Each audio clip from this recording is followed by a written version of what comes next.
रूसल छी कथिला रूसल छी बहिन हमार के कथिला रूसल छी बहिन हमार के बहिन हमार के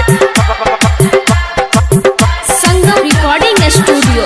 चकरमनिया। कथिला रूसल छी बहिन हमार के कथिला रूसल छी बहिन हमार के ला बाबू नहीं मत देबो सोनमा के हार गे ला बाबू नहीं मत देबो सोनमा के हार गे जल्दी जल्दी आँच देखो जीजाजी हमार हो जल्दी जल्दी आँच देखो जीजाजी हमार हो ना गीत बनब तोरा बहिन के भतार हो ना गीत बनब तोरा बहिन के भतार हो बहिन के भतार बहिन के भतार ना गीत बनब तोरा बहिन के भतार हो तोरा बहिन के भतार रिकॉर्डिंग बाय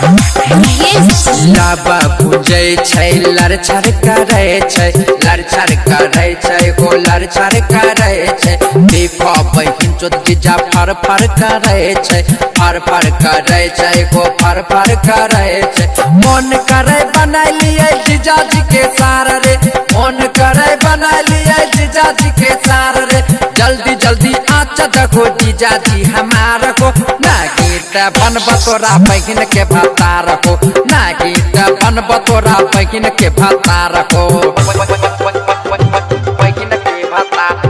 बहिन के भतार ना गीत बनब तोरा बहिन के भतार हो तोरा बहिन के भतार हो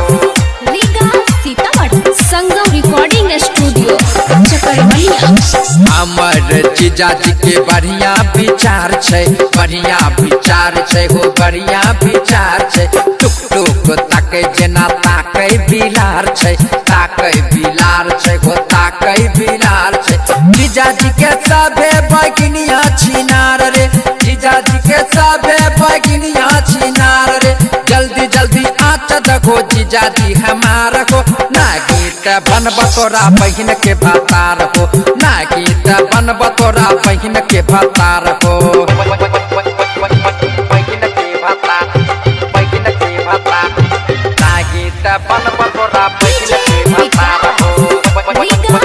तोरा बहिन के भतार हो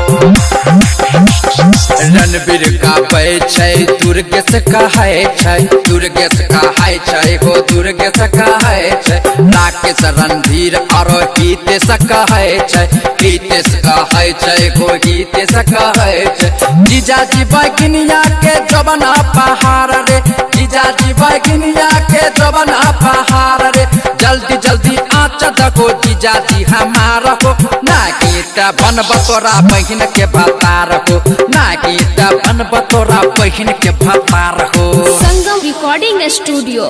चकरमनिया।